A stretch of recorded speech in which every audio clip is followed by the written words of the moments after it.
ఈ వీడియోలో polity 50 questions practice చేద్దాము. ఫస్ట్ క్వశ్చన్ వచ్చేసి right to privacy is protected under which article?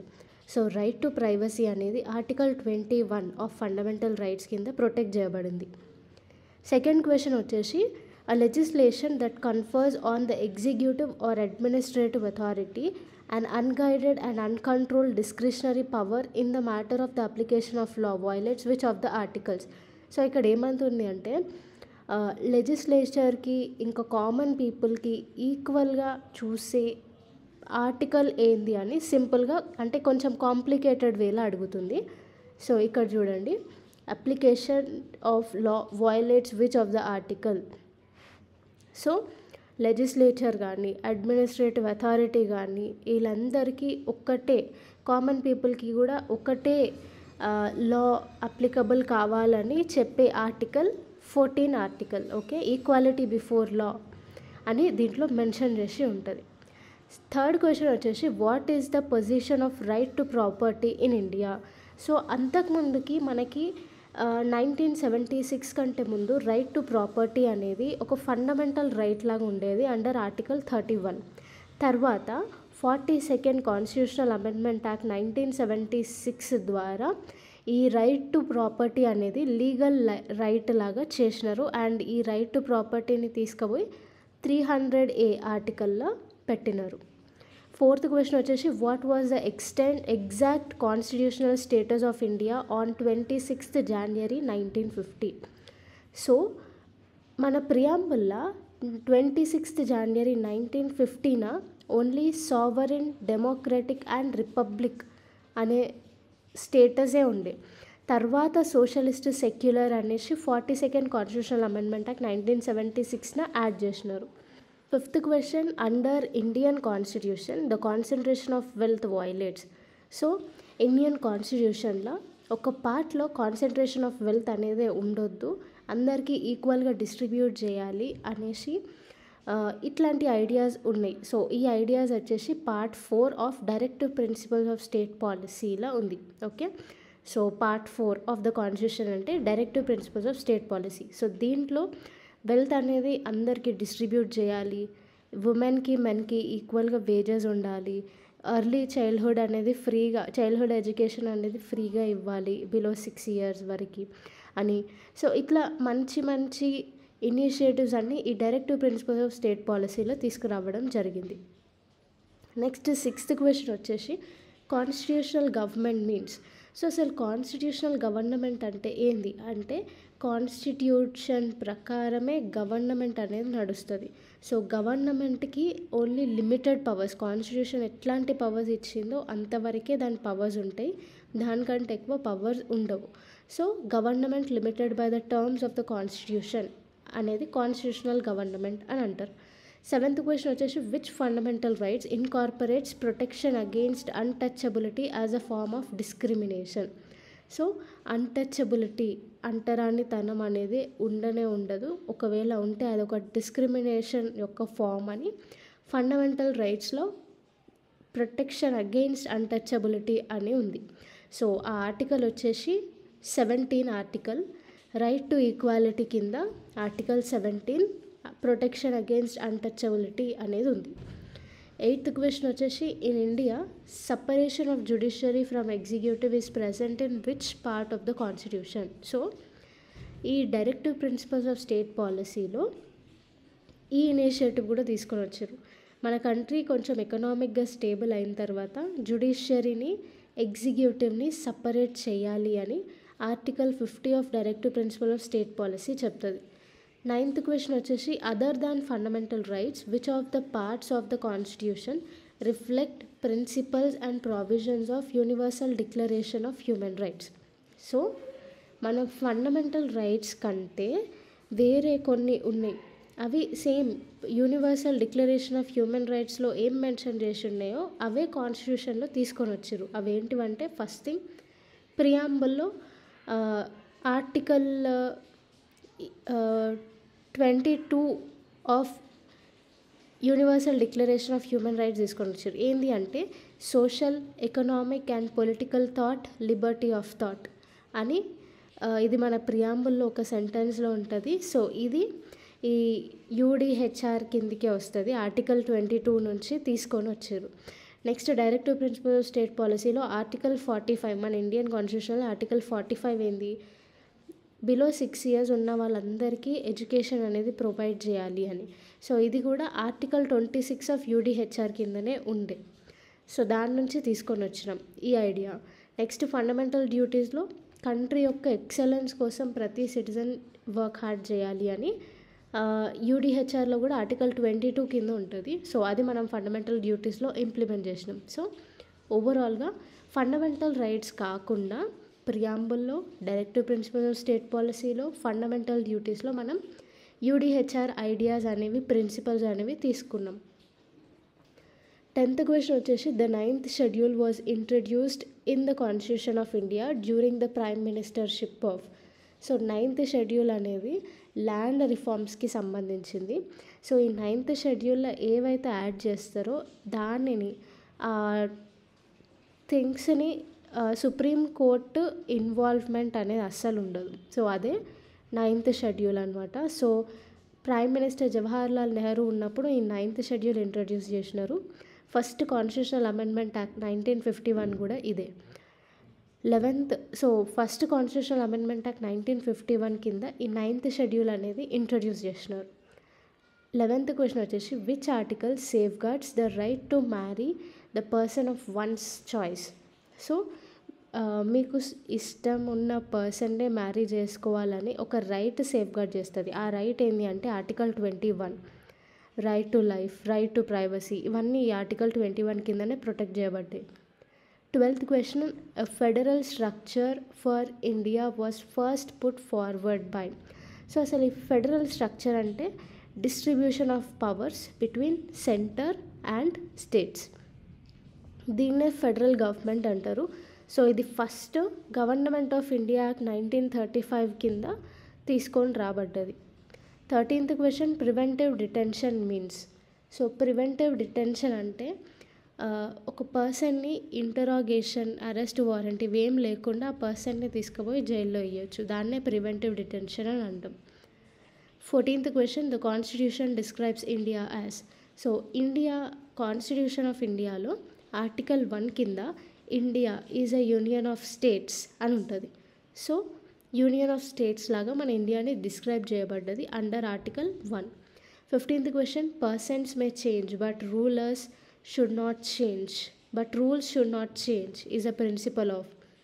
So constitutional government యొక్క ప్రిన్సిపలే ఇది.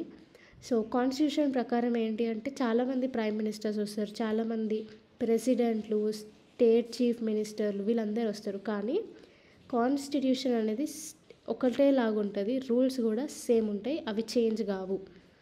సో కాన్స్టిట్యూషనల్ గవర్నమెంట్లో persons may change but rules should not change అనే ప్రిన్సిపల్ యూజ్ చేయబడింది. 16th question what is the basis of classification of governments as a unitary and federal. So unitary అంటే మనకి central government అనేది ఎక్కువ powerful ఉంటుంది. Federal అంటే ఏంటి, distribution of power between centre and states. So ఇదేంటిది అంటే relationship between centre and states. Next 17th question who are the members of drafting committee. So drafting కమిటీలో టోటల్గా 7 మెంబర్స్ ఉన్నారు. దాంట్లో చైర్మన్ వచ్చేసి డాక్టర్ బిఆర్ అంబేద్కర్, తర్వాత second person Alladi Krishnaswamy, Gopalachari Ayyangar, KM Munshi, Mohammad Saadulla, BL మిట్టర్ని తర్వాత ఎన్ మాధవరావు రీప్లేస్ చేసిండు. Next DP Khaitan. సో ఈయనని తర్వాత టిటి కృష్ణమాచారి రీప్లేస్ చేసిండు. సో ఇట్లా ఓవరాల్గా డ్రాఫ్టింగ్ కమిటీలో ఫుల్ 7 మెంబర్స్ ఉంటారు. 18th question who is called Gandhi of Bihar. Gandhi of Bihar అనేసి రాజేంద్ర ప్రసాద్ని అంటాం. సో ఈయన ఇండియా డివైడెడ్ అనే బుక్ని రాసిండు. 19th question India wins freedom book written by. So India wins freedom అనే బుక్ని అబుల్ కలాం ఆజాద్ రాసిండు. 20th question under which act territorial division of governance in India was done. So ఇండియాలో టెరిటరీస్గా స్టేట్స్ లాగా చిన్న చిన్న ప్రావిన్సెస్ లాగా డివైడ్ చేసింది under government of India act 1858. Next 21st question, which type of democracy do we follow in India? So మన ఇండియాలో representative democracy follow అవుతాం. సో డెమోక్రసీ 2 టైప్స్ ఉంటుంది. ఒకటి డైరెక్ట్ డెమోక్రసీ, ఇంకొకటి ఇండైరెక్ట్ డెమోక్రసీ. సో డైరెక్ట్ డెమోక్రసీలో పీపులే direct head of the స్టేట్ని choose చేసుకుంటారు. ఇండైరెక్ట్ డెమోక్రసీలో ఏమవుతుందంటే పీపుల్ కొంతమంది రిప్రజెంటేటివ్స్ని సెలెక్ట్ చేసుకుంటారు. ఆ రిప్రజెంటేటివ్స్ ప్రెసిడెంట్ని సెలెక్ట్ చేసుకుంటారు. సో ఇట్లా మనము రిప్రజెంటేటివ్ డెమోక్రసీ అంటే ఇండైరెక్ట్ డెమోక్రసీని ఫాలో అవుతాం. 22nd question, why India is considered as a republic? So ఇండియాని రిపబ్లిక్ అని ఎట్లా కన్సిడర్ చేస్తారంటే మనకి ఒక ఎలక్టెడ్ హెడ్ ఉంటాడు కాబట్టి. So head of the state is elected, అందుకే రిపబ్లిక్ అని అంటాం. 23rd question, which article mentions right to vote? So right to vote అనేది పొలిటికల్ రైట్. ఆర్టికల్ 326 కింద రైట్ టు ఓట్ అనేది ఉంది. 24th question, in which of the case supreme court held that fundamental rights are unamendable? So fundamental రైట్స్ని change చేయడానికి లేదు అని Golaknath case 1967 చెప్పింది. 25th question, consent of the people in constitution of India means? So consent of the people అంటే consent అంటే majority of people యొక్క అభిప్రాయం ఏందో దానిని కన్సెంట్ ఆఫ్ పీపుల్ అని అంటాం. 26th question, which writ can lie only against a person holding public office? So public office ఒక person public ఆఫీస్లో పనిచేస్తున్నాడు. సో ఆయనకి ఏ రిట్ అప్లికబుల్ అవుతుంది అంటే రిట్ ఆఫ్ మ్యాండమస్. టోటల్గా మనకి 5 రిట్స్ ఉంటాయి ఆర్టికల్ 32 కింద. ఓకే, సో పబ్లిక్ ఆఫీసర్కి రిట్ ఆఫ్ మ్యాండమస్ అనేది అప్లికబుల్ ఉంటుంది. 27th question, the term fraternity in preamble means? So fraternity అంటే అ సెన్స్ ఆఫ్ బ్రదర్హుడ్ అనమాట. ఇండియాలో ఉన్న వాళ్ళందరూ యూనివర్సల్ బ్రదర్హుడ్ మెయింటైన్ చేయాలని ఫ్రాటర్నిటీ అనే వర్డ్ ప్రియాంబుల్లో తీసుకొని వచ్చినారు. 28th question, Rajya Sabha enjoys more powers than Lok Sabha in case of? So ఒక టాపిక్లో మాత్రం రాజ్యసభకి లోక్సభ కంటే ఎక్కువ పవర్స్ ఉంటాయి. అదేంటి అంటే ఆల్ ఇండియా సర్వీసెస్ని సెటప్ చేస్తున్నప్పుడు రాజ్యసభకే ఎక్కువ పవర్స్ ఉంటాయి. సో రాజ్యసభ ఆర్టికల్ వచ్చేసి 80, లోక్సభ ఆర్టికల్ వచ్చేసి 81. 29th question, who presides over the Lok Sabha in the absence of speaker or deputy speaker of Lok Sabha?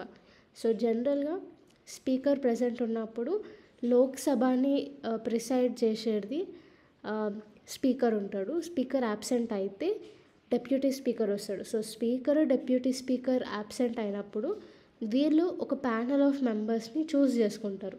10 members ఉంటారు. సో ఆ మెంబర్స్ నుంచి ఒక పర్సన్ స్పీకర్ లాగా ఉంటాడు. 30th question, where is the constitutional power located enabling the central government to legislate on cow slaughter? So గోవధుని prohibit చేసే article వచ్చేసి directive principle of state policy కింద పెట్టినారు. ఆర్టికల్ వచ్చేసి 48. 31st క్వశ్చన్ వచ్చేసి, representation of any state in Rajya Sabha is according to? So ప్రతి state పాపులేషన్ని బట్టి రాజ్యసభ సీట్స్ ఎన్ని ఉండాలి ఆ స్టేట్కి సంబంధించి అనేసి రాజ్యసభ రిప్రజెంటేషన్ పెడతారు. సో దాన్నే based on population of the state అని అంటారు. సో ఒకవేళ ఇప్పుడు ఉత్తరప్రదేశ్ ఉంది, అక్కడ ఎక్కువ పాపులేషన్ ఉంది కాబట్టి రాజ్యసభ సీట్స్ అక్కడ ఎక్కువ ఉంటాయి. గోవాలో చాలా తక్కువ పాపులేషన్ ఉంటుంది. సో చాలా మినిమం రాజ్యసభ సీట్స్ అనేవి ఉంటాయి. సో అట్లా పాపులేషన్ని బేస్గా పెట్టుకొని రాజ్యసభలో ఎన్ని సీట్స్ ఉండాలో డిసైడ్ అవుతారు. సో ఇది population of the state answer. So Rajya Sabha elections first time 1952లో అయితే. Next 32nd question. So elections అనేవి 1952లోనే అవుతాయి, బోత్ లోక్సభ అండ్ రాజ్యసభ. మొత్తం ఓవరాల్ ఇండియాలో ఫస్ట్ టైం ఎలక్షన్స్ 1952లో అవుతాయి. 32nd question, which bill does the government propose collection of revenues for a year? So overall ఇయర్లో ఎంత revenues వచ్చినాయి అని ఫినాన్స్ బిల్లో గవర్నమెంట్ చెప్తుంది. సో ఈ ఫినాన్స్ బిల్ అండర్ ఆర్టికల్ 117 ఉంటుంది.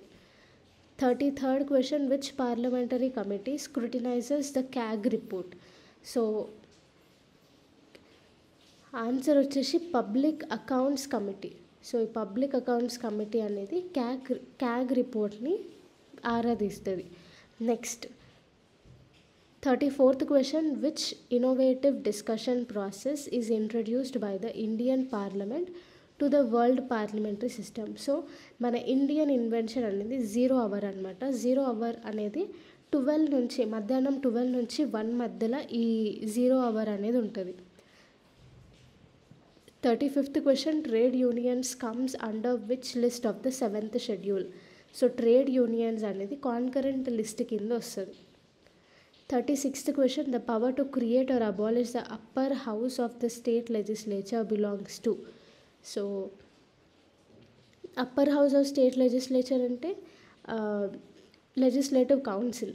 సో స్టేట్ లెజిస్లేటివ్ కౌన్సిల్ని క్రియేట్ చేయాలన్నా అబాలిష్ చేయాలి అన్న పార్లమెంటే డిసిషన్ తీసుకుంటుంది. So answer parliament. 37th question, who appoints secretary general of Lok Sabha? So లోక్సభలో సెక్రటరీ జనరల్ని ఎవరు అపాయింట్ చేస్తారు అంటే speaker. 38th question, in which year Sikkim was granted statehood? Sikkim అనేది 1975లో స్టేట్ లాగా ఫామ్ అయిపోయింది. 39th question, the Narmada Water Dispute Tribunal was constituted to resolve water sharing between? So Narmada water dispute tribunal అనేది ఒకటి ఫామ్ అయింది. So ఇది వచ్చేసి గుజరాత్, మహారాష్ట్ర, రాజస్థాన్, మధ్యప్రదేశ్ ఈ 4 స్టేట్స్లో డిస్ప్యూట్ అవుతుంది వాటర్ షేరింగ్కి సంబంధించి. సో ఇది సాల్వ్ చేయడానికి నర్మదా వాటర్ డిస్ప్యూట్ ట్రిబ్యునల్ అనేది ఎస్టాబ్లిష్ చేసారు. 40th question, in which case did Supreme Court restore the primacy of fundamental rights over directive principles of state policy? So ఇదేంటి అంటే directive principles of state policy, fundamental rights రెండు ఉన్నాయి. So ఈ directive principle of state policy అనేది ఇంకా యాక్చువల్గా implement కాలేదు, కానీ ఫండమెంటల్ రైట్స్ ఇంప్లిమెంట్ అయినాయి. So directive principle of state పాలసీలో ఏంటి, maternity relief, early childhood education ఇట్లాంటివి ఇంప్లిమెంట్ అయినాయి, కానీ మ్యాక్సిమం ఇంప్లిమెంట్ కాలేదు. ఫర్ సపోజ్ యూసీసీ ఇప్పుడిప్పుడే ఇంప్లిమెంట్ అవుతుంది, యూనిఫామ్ సివిల్ కోడ్, ఓవరాల్ కంట్రీలో ఒకటే లా ఉండాలి ఇర్రెస్పెక్టివ్ ఆఫ్ రిలీజియన్స్ అనేసి. మళ్ళీ ఇంకా చాలా లాస్ ఉన్నాయి. సో అవన్నీ ఇంకా ఇంప్లిమెంట్ కాలేవు. For suppose separation of judiciary from executive, article 50 ఇందాక మనం చదువుకున్నాం కదా, అది ఇంకా ఇంప్లిమెంట్ కాలేదు. సో ఫండమెంటల్ రైట్స్ ఎక్కువ పవర్ఫుల్లా, directive principles of state policy ఎక్కువ పవర్ఫుల్లా అంటే ఫండమెంటల్ రైట్సే డైరెక్టివ్ ప్రిన్సిపల్ స్టేట్ పాలసీ కంటే ఎక్కువ పవర్ఫుల్ అనేసి సుప్రీంకోర్టు మినర్వా మిల్స్ కేసులో చెప్తుంది. 41st question, Tier 3 of panchayati raj system consist of? So panchayati raj సిస్టంలో 3 టైర్స్ ఏంటివంటే gram panchayat, block and panchayat samiti. Next వచ్చేసి జిల్లా పరిషత్. సో Tier 3 పంచాయతీ రాజ్ సిస్టంలో ఈ 3 ఉంటాయి. 42nd question, under which article of Constitution of India the decision of the Central Administrative Tribunal can be challenged in Supreme Court? So central administrative tribunal అన్నారు కాబట్టి article 323A. మిగతా tribunals వచ్చేసి article 323Bలో వస్తాయి. Okay, so article 323A central administrative ట్రిబ్యునల్కి సంబంధించింది. 43rd question, the word Satyameva Jayate was taken from? So Satyameva Jayate అనే word ముందక ఉపనిషత్ నుంచి తీసుకొని వచ్చినారు. 44th question, which government agency is responsible for mapping and exploration of minerals in India? So ఇండియాలో ఉన్న minerals అన్నీ map చేయడం, ఎక్స్ప్లోర్ చేయడం జియోలాజికల్ సర్వే ఆఫ్ ఇండియా చూసుకుంటుంది. 45th question, who said a good citizen makes a good state and a bad citizen makes a bad state? So ఈ statement ఇచ్చింది Aristotle. 46th question, first general elections were held in India during? So first general elections అనేవి 1951 నుంచి 52 మధ్యలో elections అనేవి అయినాయి. 47th question, which article specifies the fundamental duties of every citizen? So fundamental duties అనేవి article 51A కింద ఉంటాయి. టోటల్గా 11 fundamental rights ఉంటాయి. లాస్ట్ 11th ఫండమెంటల్ రైట్ అనేది 86th కాన్స్టిట్యూషనల్ అమెండ్మెంట్ యాక్ట్ ద్వారా ఇంట్రడ్యూస్ చేసినారు. So according to Swaran Singh committee recommendations 42nd constitutional amendment act 1976 కింద ఈ ఫండమెంటల్ డ్యూటీస్ అనేది ఇంప్లిమెంట్ చేసినారు. 48th question, on 2nd October 1956 Panchayat Raj was introduced in India at which place? So first Nagaur అనే విలేజ్లో, అంటే రాజస్థాన్లో నాగోర్ అనే విలేజ్లో పంచాయత్ రాజ్ సిస్టమ్ ఇంట్రడ్యూస్ చేసినారు. తర్వాత ఆంధ్రప్రదేశ్లో ఇంట్రడ్యూస్ చేసారు. 49th question, who decides the dispute regarding election of vice president? So vice president elections ఉన్నా, ప్రెసిడెంట్ ఎలక్షన్స్ ఉన్నా, వీళ్ళిద్దరి మధ్యలో డిస్ప్యూట్ రిజాల్వ్ చేసేది supreme court. Next question, judicial remedy whereby the state inquires into the legality of detaining a person is better known as. So ఇప్పుడు ఒక పర్సన్ని ఏం notice ఇవ్వకుండా, అరెస్ట్ వారెంట్ లేకుండా ఆ పర్సన్ని జైల్లో పెడితే హెబియస్ కార్పస్ అని ఒక రిట్ యూజ్ చేసుకొని జ్యుడిషియల్ రెమెడీ అనేది తీసుకురావచ్చు. సో ఇది వన్ ఆఫ్ ద రిట్ అనమాట. సో ఒక పర్సన్ ఇల్లీగల్గా అరెస్ట్ అయితే హెబియస్ కార్పస్ అనే రిట్ని, ఆయన ఫండమెంటల్ రైట్స్కి హాని చేస్తున్నారు అనేసి ఈ రిట్ని తీసుకొని సుప్రీంకోర్టు లేకపోతే హైకోర్టు ఇట్లా కోర్ట్స్ అనేవి హెబియస్ కార్పస్ రిట్ ఇష్యూ చేస్తే వాళ్ళు డెఫినెట్గా రిలీజ్ చేయాలి ఆ పర్సన్ని.